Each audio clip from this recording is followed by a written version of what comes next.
So going to start with a land acknowledgement, but also we always really encourage folks, whether you're not based in Chicago or maybe you have other kind of meaningful places in the world that you are connected to check out this website called nativeland.ca.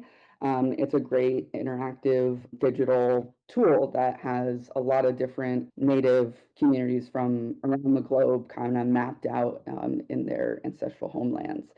In terms of the National Public Housing Museum and tonight, we are recognizing that the region we now call Chicago, where the National Public Housing Museum is based, was and remains native land.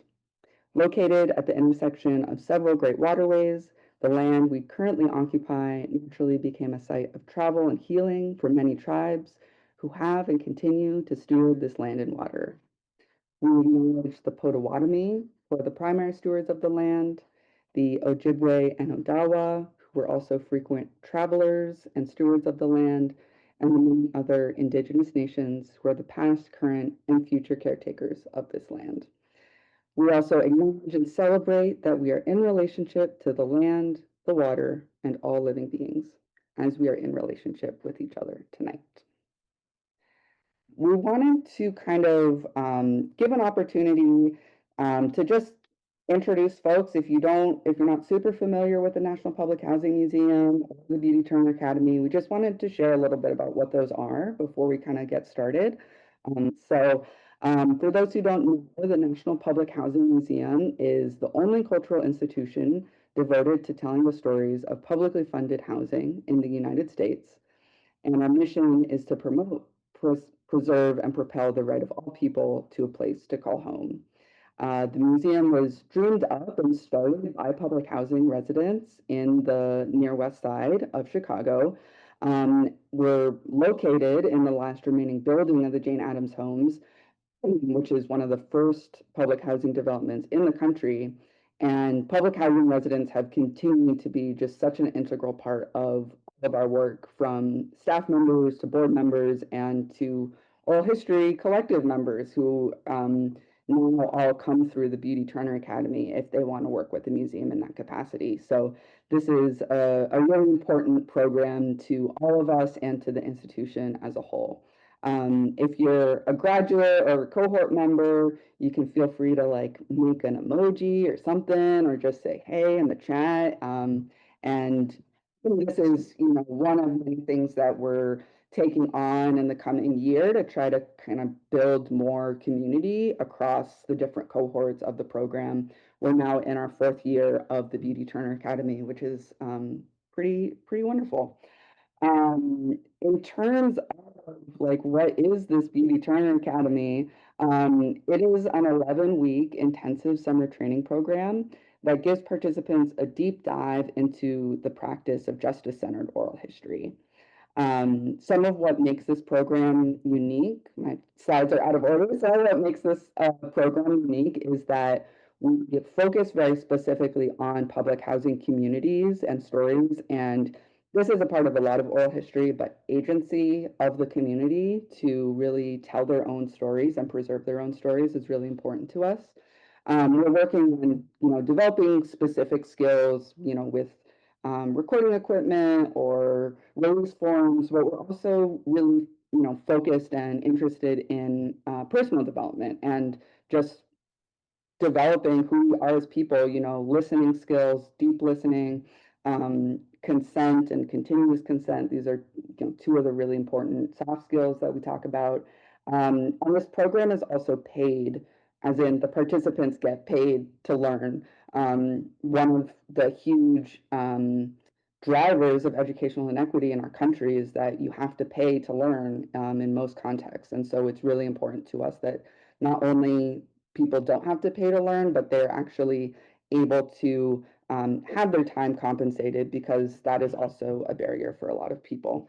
And lastly, or the first bullet point of the slide, is really important to us that this training feels applicable to, a wide range of interests and creative practices and all of that.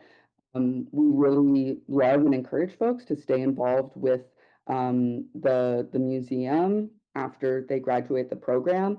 But even if they don't, we want these skills to be ones that they can then apply to their communities, to their artistic practices or advocacy practices that they're already engaged in. So this week feels like a really important culminating week for the program. And so that's part of why we wanted to open it up to a broader audience. Um, and the last piece of information that I kind of wanted to just briefly touch on before we dive into these participant bios and get into the actual panel itself is, what is oral history? It's the Beauty Turner Academy of Oral History. So we use that term a lot, but we just want to make sure that we level set for everyone who may or may not have heard this term used or defined before. So, on the surface, oral history can look a lot like other types of interviewing. We see journalism the most maybe in our culture. We also, there are a lot of different academic disciplines that do some form of interviewing as a part of their research. And oral history definitely has similarities to other interviewing practices. But these are some of the most important defining characteristics of specifically oral history, which is that first, we're focused on how someone understands their own life, their first person narratives. And that means the narrator is the expert of their experiences and stories. If they misremember something, we're not here to fact check them. We're not here to confront them with, like, well, this other source says whatever, whatever, whatever. Memory is not perfect. And that's actually something that we embrace in oral history. Sharing authority and moving at the speed of trust means that we don't center our agendas as oral historians.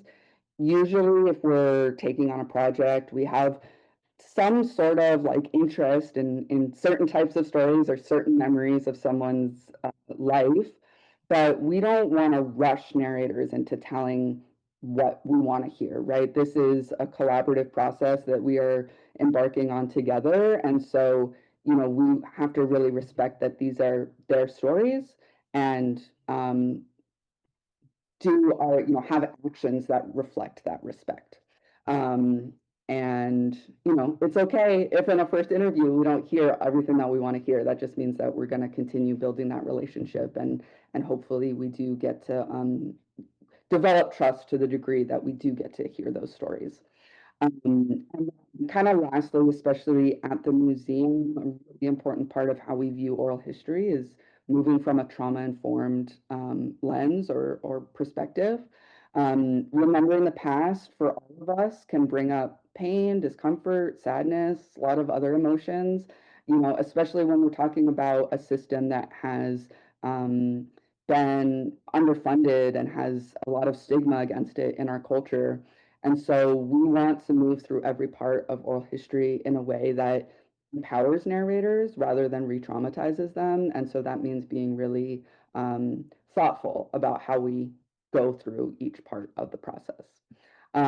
So that's enough front loading for now. I'm just gonna read a couple bios and then I'm gonna let them take it away. Wonderful Audrey Petty is a writer and educator. Her essays on home places and memory have appeared in such publications as Gravy, Saveur, Oxford American, and the Chicago Neighborhood Guidebook.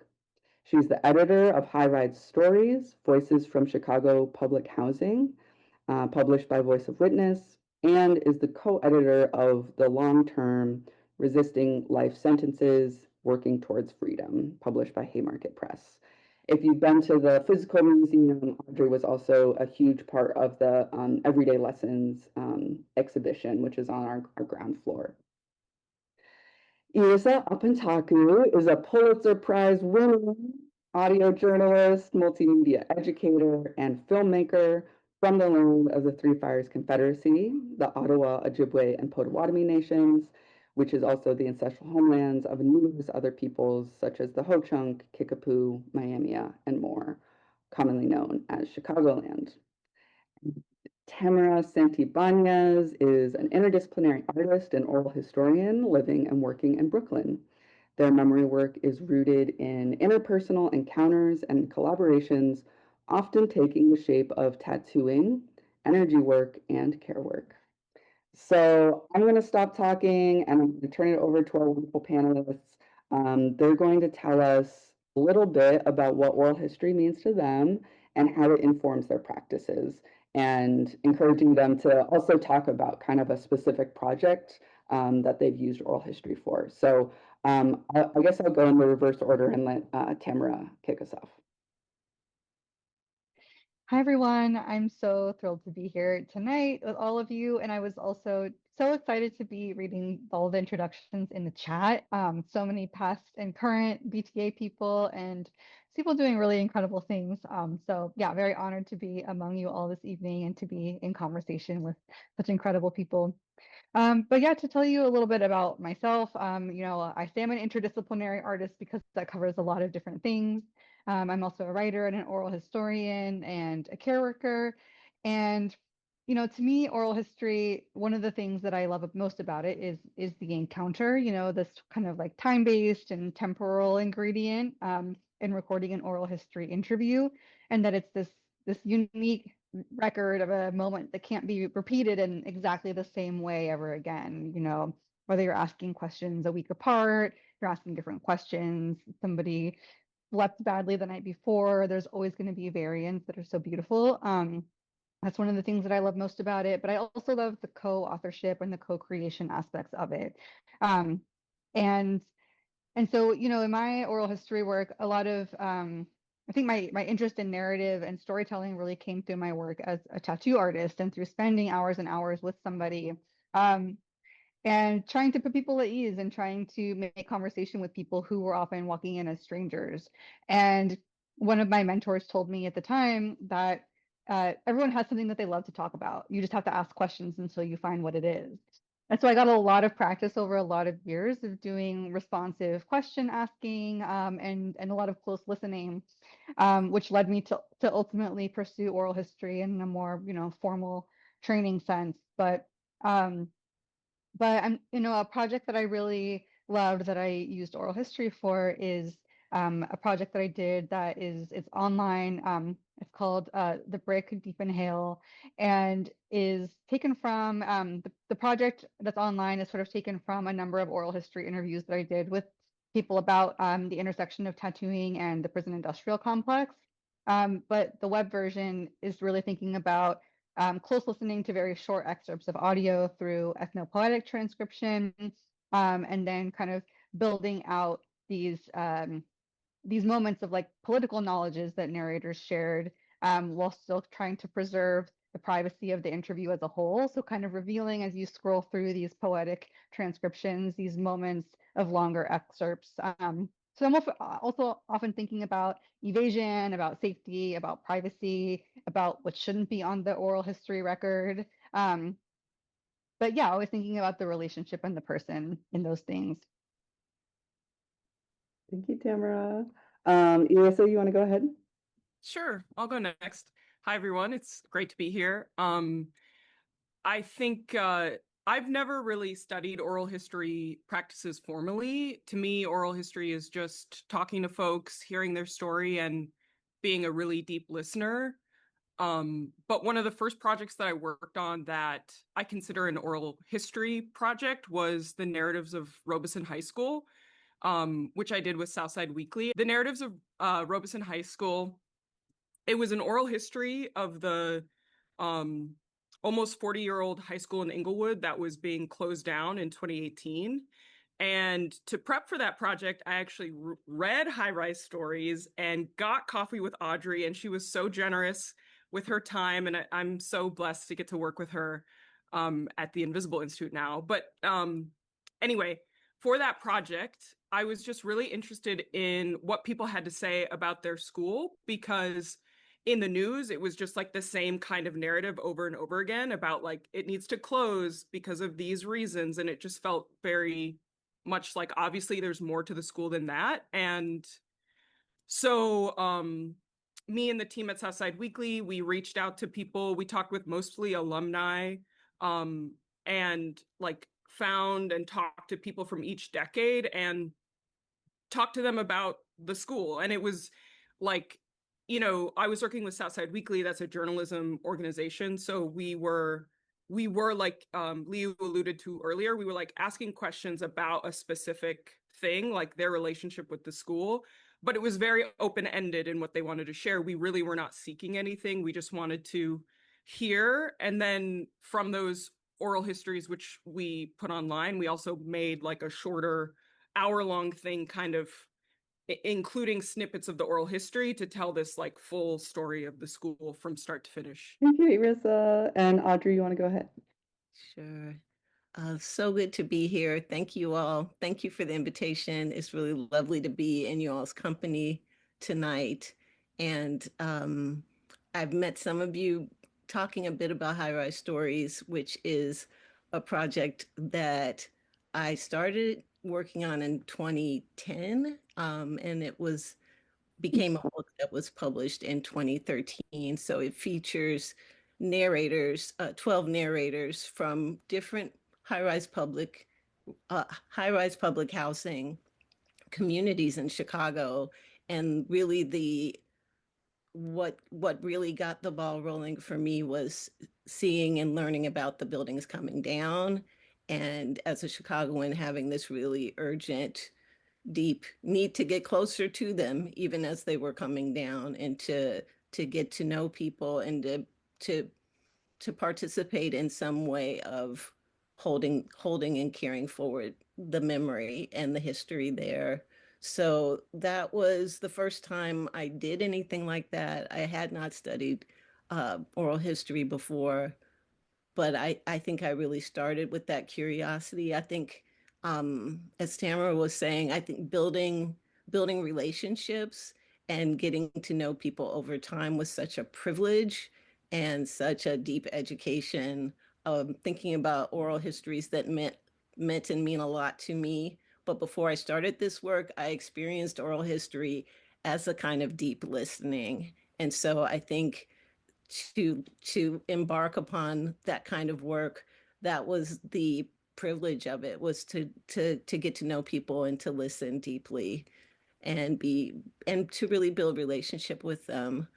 So High Rise Stories changed me so much. And so I think that's, I keep learning from it. And Erisa and I are colleagues at the Invisible Institute, and we are working on another oral history project. That's one way to describe it, I think, where we're interviewing former students of a woman named Margaret Burroughs, who was a Chicagoan. She migrated from a small town in Louisiana to Chicago as a little girl, and she was an artist, an educator, an activist, a racial justice activist, a cultural community institution builder.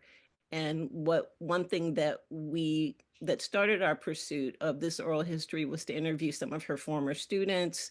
These were students she taught as a volunteer, going into Stateville Prison and going into Pontiac and doing this work for decades and decades. And so it's a really different kind of pursuit than High Rise Stories was. I think one thing that's so important is that it is a communal, not only building relationships with the narrators, but also we are a team, and there are young people on our team who are interviewers. And so it's just become a really, again, a deep education and a privilege, and something I'm so grateful for. Thank you all. And I really appreciate, both Audrey and Erisa talking about like not having been, quote unquote, formally trained in oral history, because I think it's a really important part of like every field, but especially oral history, that we not reinforce some of those like power structures or judgments about like what makes someone qualified to do something or teach something. Um, that's really important to us at BTA. And actually, like, our first learning goal for the program is to have participants connect their own lived experiences and collective genius to the practices of oral history.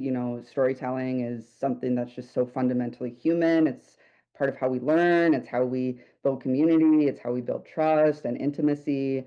And so it's not one person or one's group, like no one has a monopoly on it, right? So really encouraging everyone to see themselves as oral historians. And so things like BTA is just about, like, refining certain things and really being in rich discussion about other approaches and ways in which we practice the work. So I think that a lot of folks are, if they do oral history or they're interested in oral history, and then the next step is like, okay, I want to share this, right? Because some of us, love to listen to the long form audio, but not everyone is going to want to do that. So, the question I really want y'all to kind of talk about for a little bit is, how do you actually decide like what medium or what shape a project is going to take once you're actually in that process of sharing it more publicly?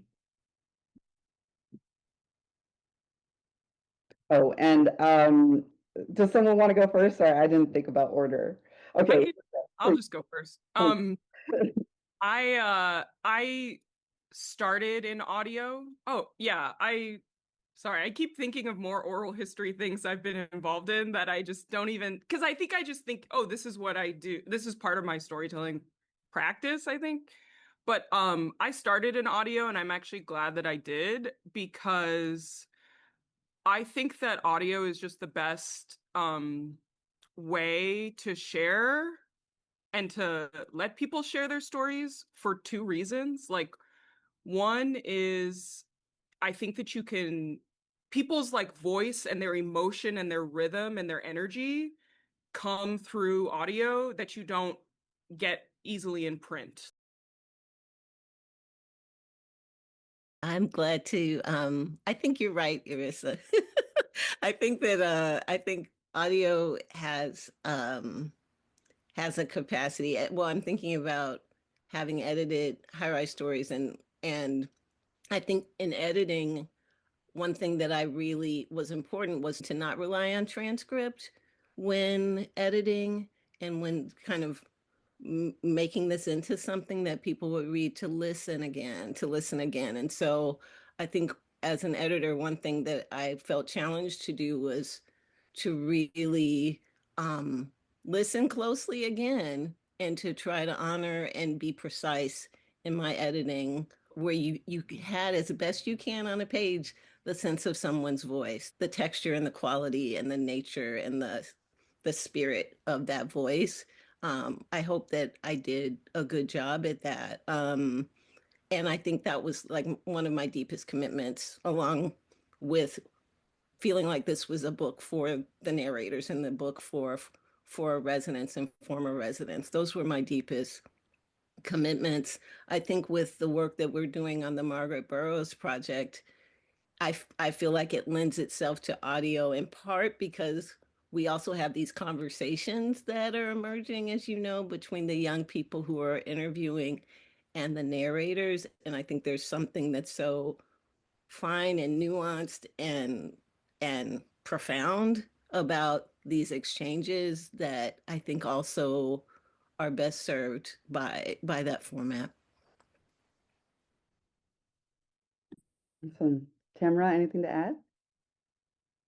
Yeah, I love hearing these strong cases for audio, like Nikki said in the chat, because I don't really have an audio background. My background is more in visual arts, and so hearing people who do have strong relationships to working with sound has been really, a friend of mine once encouraged me to think about it in the same ways that you might think about a visual work or a sculptural work in terms of like tone, texture, composition. And that was kind of a light bulb moment for me in thinking about how audio can translate in all these different forms when we're curating and trying to edit something into a cohesive piece or trying to combine many voices. But I also, like Audrey was saying, I'm a big reader. I love holding something printed in my hands, and I love being able to follow along with audio on a transcript. And so I feel really passionate about transcribing and transcript audio or audit editing to think about how to communicate tone, pacing, texture, pauses, silences, all of these kind of emotive sounds that don't always make it into a text. And I see that almost also as a compositional practice on the page too. There's so much possibilities for experimentation. Thank you. Yeah, I'm definitely like a really drawn to audio person, and I feel like that's been true my whole life, but it's part of why I was drawn to oral history. And I'm also, part of the disability community. And so, something that I think about a lot is like we can be passionate about audio, we can want to center audio, and it's also important to challenge ourselves as audio wonks that not everyone can hear. Like even the term oral history, right, is very focused on one sense. So you actually have some like really brilliant folks at places like Gallaudet University, which is a deaf and hard of hearing university, who have kind of adapted oral history, and they call it narrative history. It's still, stories told through narrative. It's just not using that word oral. So yeah, I think it's really brilliant, and there's a lot of folks who love poetry or who are poets themselves who also, love to use oral history while creating their poetry, because there's something very like poetic about transcripts when you break outside of that like auto-generated box and you really kind of like let yourself get creative with that form as well. Um, which maybe kind of like leads us right into our next question, which is like, does any of your process, whether that's before, during, or after the interview, differ when you have a different medium in mind for how you're gonna like creatively use it? So if you're going to, make a podcast versus make a book, how might that change the way that you actually go through the oral history process? And I'll maybe start with Audrey, if that's okay. Yeah, thinking about that, I haven't found, I think with High Rise Stories, knowing that it was going to be a book from the beginning and approaching people with that in mind certainly framed expectations.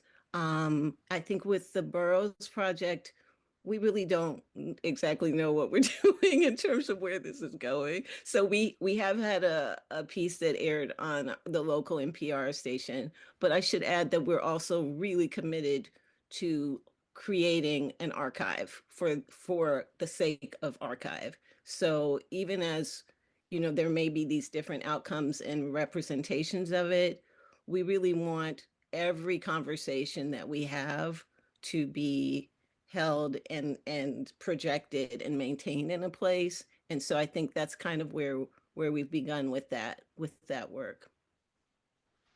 That's awesome. Erisa?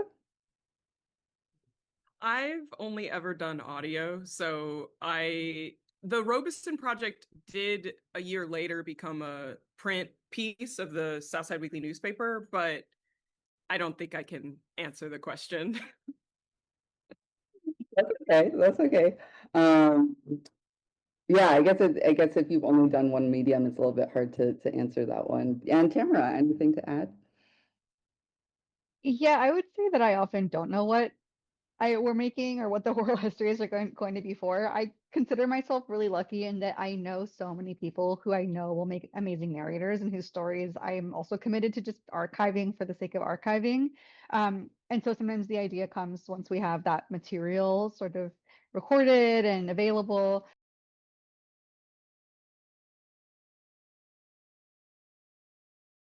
Okay, so our next question, I feel like in some ways this is a decent one to come after like a jarring experience like that, which is about narrator relationships and the narrator review process, and really creating with intention, creating in such a way that we're not just focused on that end product, but we're really moving through the process in a way that honors and gives care to the people whose stories you are curating. So, my question is kind of about like, how does that differ depending on that? Instead of trying to talk about differ, just like each of y'all can talk about how y'all go about kind of the narrator relationship building, and not just building, but also sustaining or stewarding.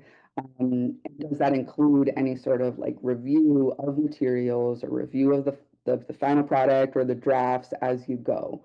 So if any of y'all feel moved to start, feel free to kick it off.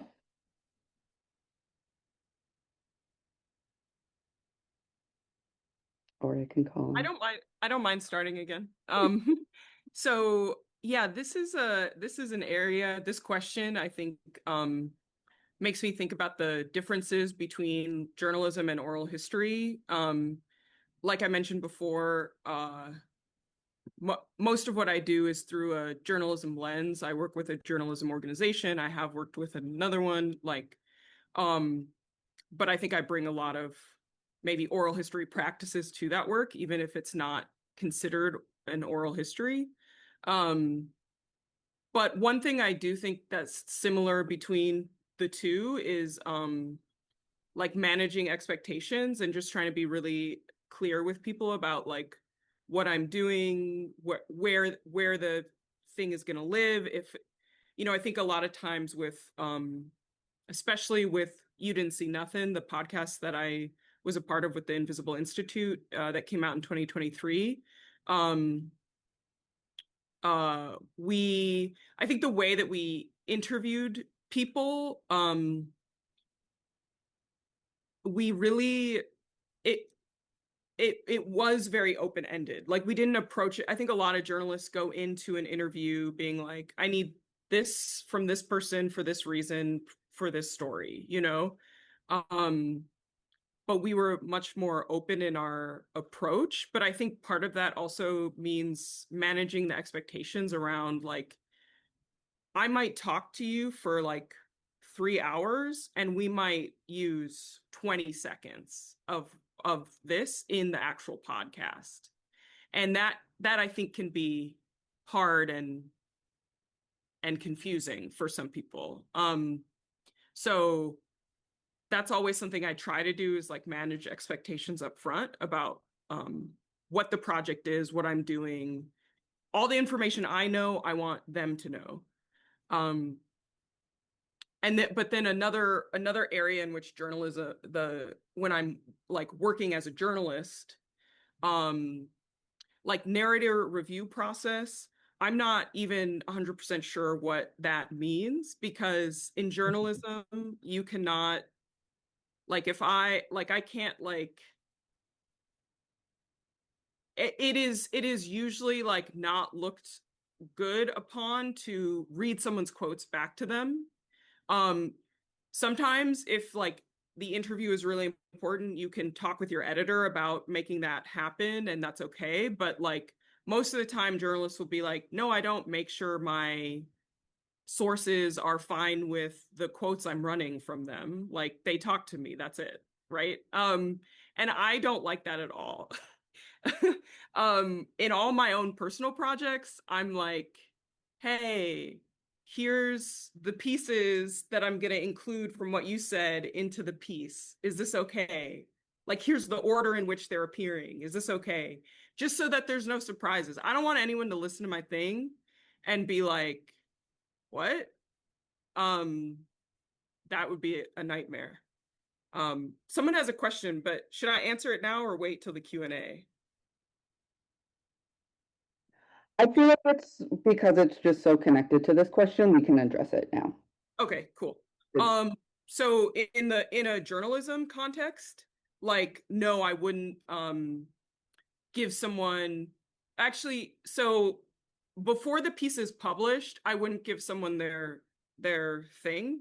After the piece is published, I would give them their thing, because it's like their stuff, right? But before the piece is published, there's like very much which I also don't like, there's very much a like journalistic, like it's like a Gollum in the Lord of the Rings, like it's mine, you know? Like I had no shade to my colleague, but like we found this piece of archival video and we got it digitized. I digitized it just with my own gear. And I sent it, after I digitized it, I sent it to MediaBurn, which is this big archive of videos. Because I was like, yeah, this is something that we would have liked to have found on MediaBurn, so let me just put it on MediaBurn. And my colleague was like, we should wait until we publish our thing. And I was like, why? No one's going to make our thing with just this, you know what I mean? It was just like, who cares? So anyway, that's my rant.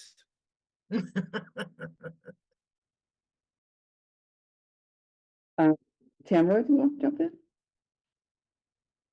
Yeah, I can jump in. I really love hearing about the differences between journalism and oral history. And yeah, I would say I feel pretty lucky in that I do have pretty close relationships with a lot of the people that I work with. That there is a lot of ongoing dialogue and conversation and just open-endedness to checking in about if things change. I try to always give people, their recording and a transcript to review, and to edit, to redact if they want to. Um, and I had something happen with a friend of mine who had been wrongfully incarcerated. We did this interview. I knew so much about his story, and then when it came time to produce something with it and to make it available, he was saying, I'm doing this. I'm in the process of a lawsuit around my wrongful imprisonment, and so we sort of agreed that maybe that was a vulnerability that we didn't want his story to be used in any way against him in trying to seek the justice that he should have gotten. And so we just decided to not use it. And because we had this long-term ongoing correspondence and relationship, we were able to talk through that, and sort of anticipate that. Um, but but yeah, I mean, I would say that um I really appreciate the oral history interview itself for being a chance to deepen a relationship with a person, because I've learned so many things that I would never have known just through a friendship or through a casual conversation through the process of interviewing and being in dialogue in that really specific way.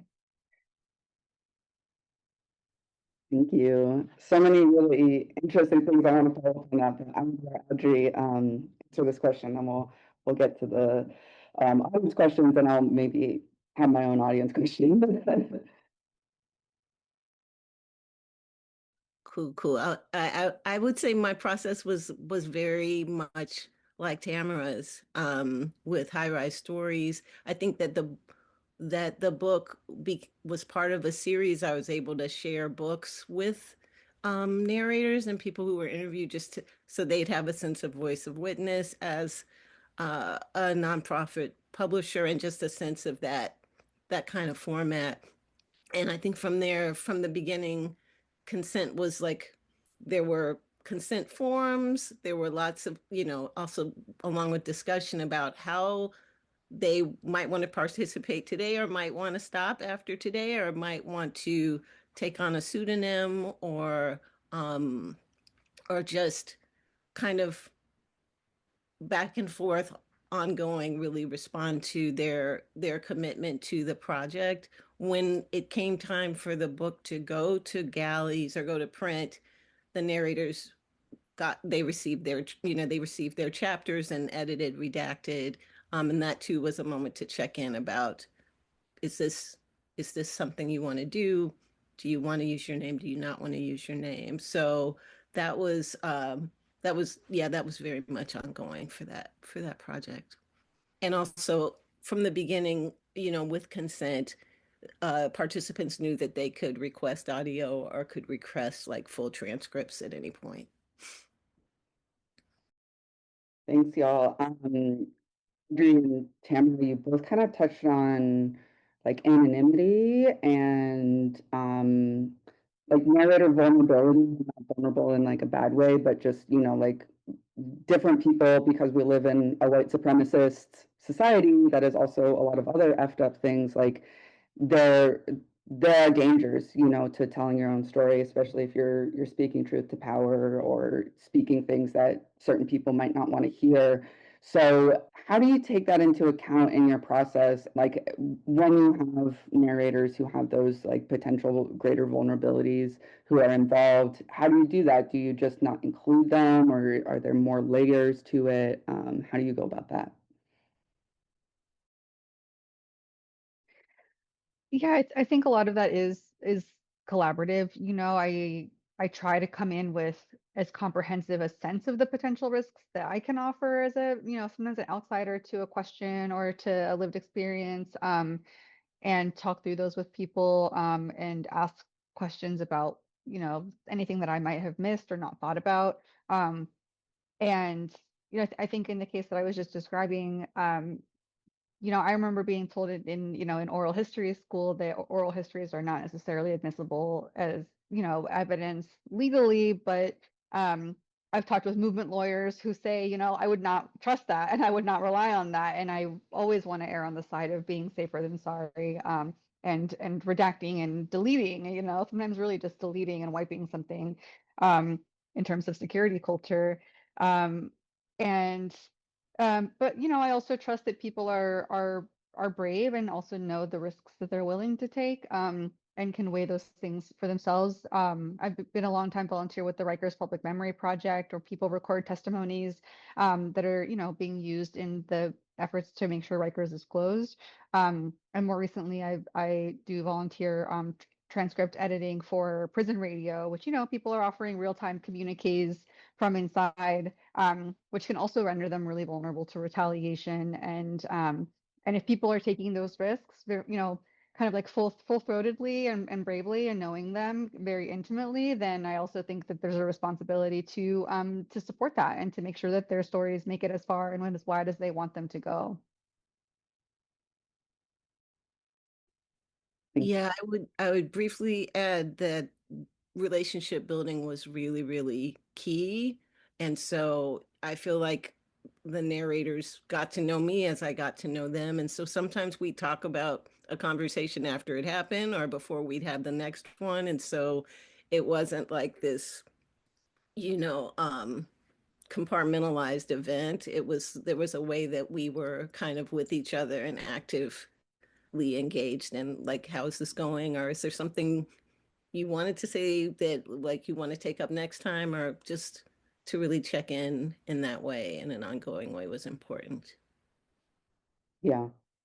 Thank you so much. And I think, Tamara, something you said there about like, letting them make their own decisions. I think that's at times really hard, and, different disciplines might have different approaches to that. But that is what autonomy looks like, right? Is like letting people take a risk if that's what they want to do. And prison is definitely like imprisonment, and dealing with the carceral system is definitely one of those big areas. We've done some research around that as well. He's not here tonight, but one of our other oral history collective members, Troy Gaston, has done a lot of work and research with folks who are currently and formerly incarcerated, and using oral history as a tool there. We are like getting close to the end of our public event here, so I want to make sure we get to some of these questions in the chat. I'm going to start with the second one because the first one's just a little bit as related to curation, but still a good question. So our most recent question was about different formats. So besides full interviews, archiving, podcasts, and books, are there any other ways that you've seen oral histories kind of packaged or curated to help others engage with the stories and experiences? And any of you can jump in when you have an idea. I would love, and I'm gonna put this as an answer in the chat because I was typing it so I wouldn't forget my answer. I'd love to do something more experiential, because I think that people learn in and like receive in different ways, and it's like been shown and found that like you remember things or you feel things more if you're like moving while you're engaging in something, or using your like different senses like touch. So I would be really interested in doing something that's maybe like an exhibit that includes like touch and movement. Definitely. Yeah, I mean, I guess I'll just do my job and plug the museum. That's something that we try to do at the National Public Housing Museum, is activate interviews in different ways. So I would say that our podcast is one of the like biggest or most consistent ways that we share and activate interviews, but some of the projects that the museum has been working on the longest have been these physical exhibits that Erisa is talking about, and The Tenement Museum in New York City is a big inspiration point for the National Public Housing Museum. They have a lot of different sort of tactile things. I remember like there's like a phone that you can pick up and you could hear an interview on the other side. And I know that our exhibits also have a bunch of things like a TV that instead of playing the TV clip is actually playing an oral history interview. And I think there's like a comic book that like if you open it, you hear someone telling a story of like reading comic books in the really early days. So I think that there's a lot of really great oral history exhibitions like that as well that really try to be very interactive. I can add too. I just got a chance to do my first walking tour, which was so fun. My friend invited me to do one during Pride Month, and we were doing sort of a walking tour about resistance and rebellion in the West Village, and getting to include some oral history excerpts from the Trans Oral History Project was one of the things that I wanted to do, to just sort of read aloud in people's own words what they had to say about it. And I felt like a little bit like I was flexing some acting chops that I really don't have, but trying to do justice to those voices in their own, in their own words. And then also shouting out Nikki Aboa, who's our head of education for Beauty Turner Academy this year. Nikki is one of our people who's been involved in the Beauty Turner Academy since the beginning, and she does plays based on oral history excerpts. There are some other groups as well. Nodutal is a Korean American diaspora group, and they do plays based on interviews. And that can be a really powerful way to anonymize interviews actually, because you don't need to use their names, you don't need to use their real voices. You can change details of their stories that they might feel would be revealing, and then you can also really dramatize those with other both other like play theater related techniques, as well as even different theatrical and writing techniques. And for the this year's cohort, Nikki's actually going to be leading us in a workshop about that next week, so stay tuned. Audrey, did you have anything else to add for this question? Well, the one thing I'd add, I conducted a brief oral history with my father, and I wanted to learn about his history of working in kitchens in the South when he was a boy. And so that was I'm really grateful to have done that. And so really his voice drove the essay that emerged from it. That's beautiful.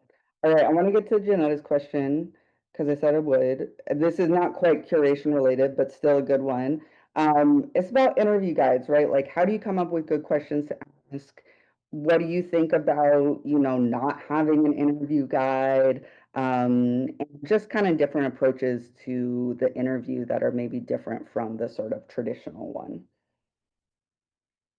And again, anyone who wants to jump in can go ahead.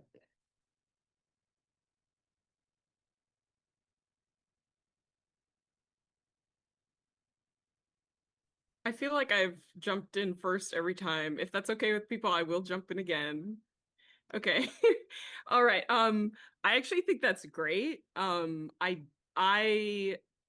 again, through talking about oral history, I remembered like the first project that I ever worked on that I feel like you could think of as oral history was a podcast where I just I only had one set question that I asked everyone at the beginning, which was how do you identify? And then we would have like a 1 to 2 to like one person I talked to for 3 hours question or conversation after that, built off of questions that came to me while we were talking. So I think it just requires that you have curiosity and like deep listening skills, but I totally love that idea.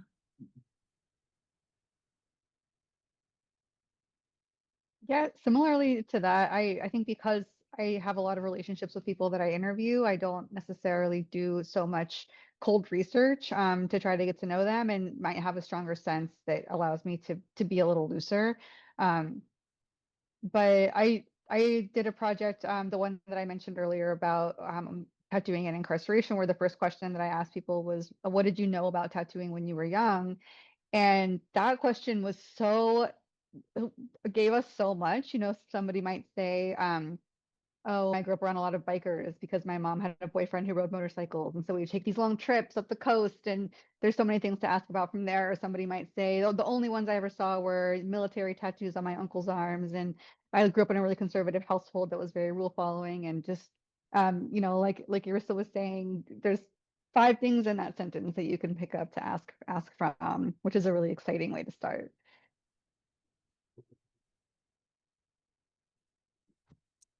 With high-rise stories, I started with some questions that a list, but one that was never exhausted, but really basic questions.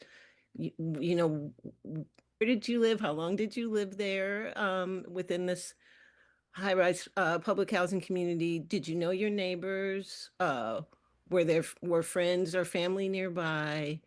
How would you describe the layout of your home? One question was also um, about the plan for transformation and how they felt about the buildings being demolished. That's what they called it. That's what the city called it. The demolition of all of these communities was called the plan for transformation as a policy. Another question was, how would you compare where you live now to where you once lived? And so, every question really often yielded a whole world of other questions. So that proved to be a sturdy thing to have in hand. Definitely. All right, we got a number of additional new questions. Let's see. Has doing this work changed you all in any ways you couldn't have anticipated? It's a really good one. Yeah, I think that's a great question. These have all been great questions. This has been a really great panel. I'm really honored to be a part of it. I don't think that doing the work has changed me, because I think I've always been curious and interested in people and knowing their story. So I don't think like necessarily the way I've thought has been different, but I think that inevitably by talking to people and learning from them and listening to them, like that has changed me in ways that I cannot even describe. So definitely, if that makes sense. I don't know if my answer made sense.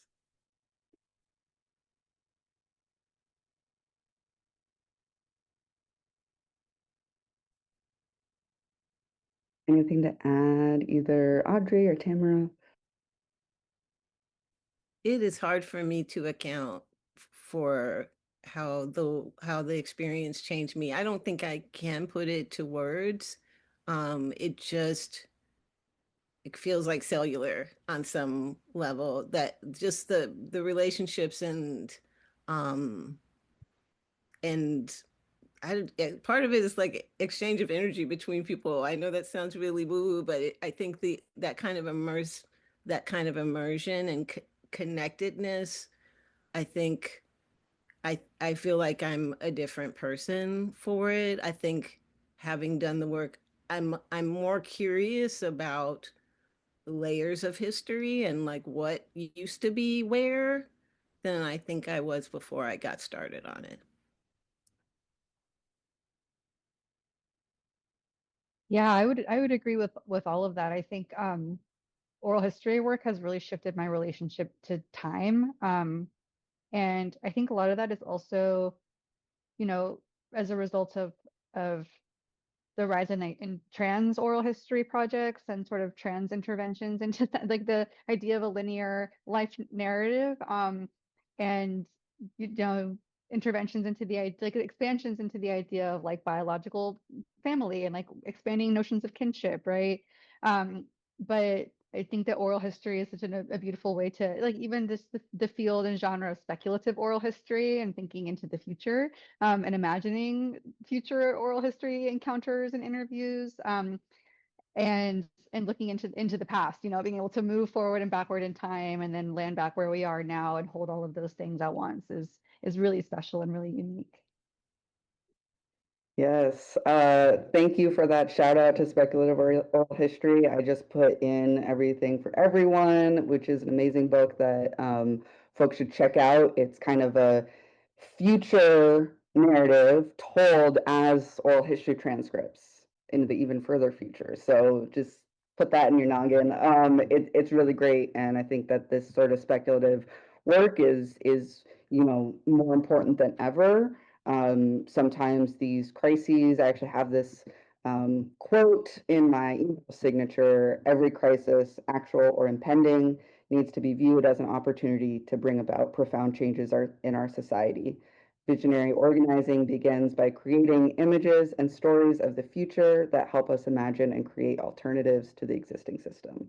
And that is the great Grace Lee Boggs. We're coming on the end of our time, but I do want to just, if there's anything that folks on the panel want to say about virtual exhibits or ways to share oral history that maybe go on websites.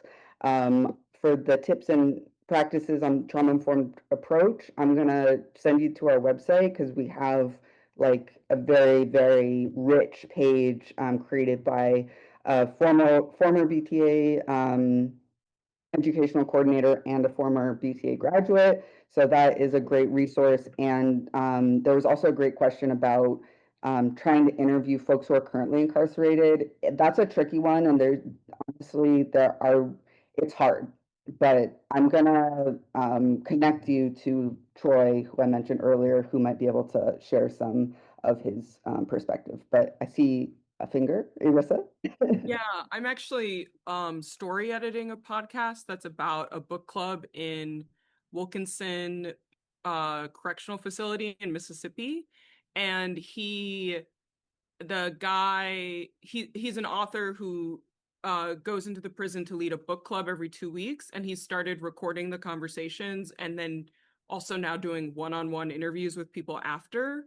And so I think that like there are a lot of rules, but I've also heard ways that people get around those rules, usually via some like long-term contact with the people that they're trying to talk to. So yeah, I don't have any more tangible advice than that, but Yeah, I know that we've worked with some folks at Stateville. And I also know, I think Tamara might have mentioned this, the San Quentin prison has a really like rich media center, and they have a like award-winning podcast called Ear Hustle. In both of those situations, part of what made them really successful is they had people on the inside taking initiative themselves to both get the resources and get the permissions um, from the system, the incarceration system, in order to create media from the inside. But then you still have to deal with hurdles with that, because like Ear Hustle, they have to get every single episode that they make approved by the warden. If the warden doesn't like what they say, it doesn't get approved and it doesn't see the light of day. So, it is still a very, very restrictive system by design. And I love the people on this panel and other people out there who are doing the work to try to break down some of those barriers, because it is really important that we as a society continue to hear directly from people about what their experiences are in the carceral system. Yes, uncuffed also. Thank you. All right. This is unfortunately the end of our public event. Really appreciated everyone who's come out tonight and made this just like a very rich conversation. I did want to just plug a few things while we have you here. This is kind of, like I said, our podcast is one of the most consistent, ongoing ways that we curate the history of the museum. So I encourage you to check it out.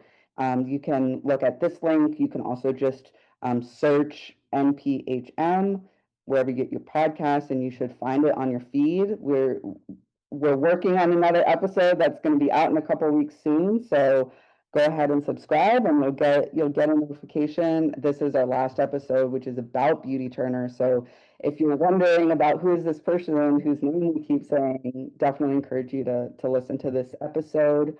We always got to plug the fundraising because, as everyone knows, things are kind of really, really challenging right now for cultural institutions. Thanks, everyone.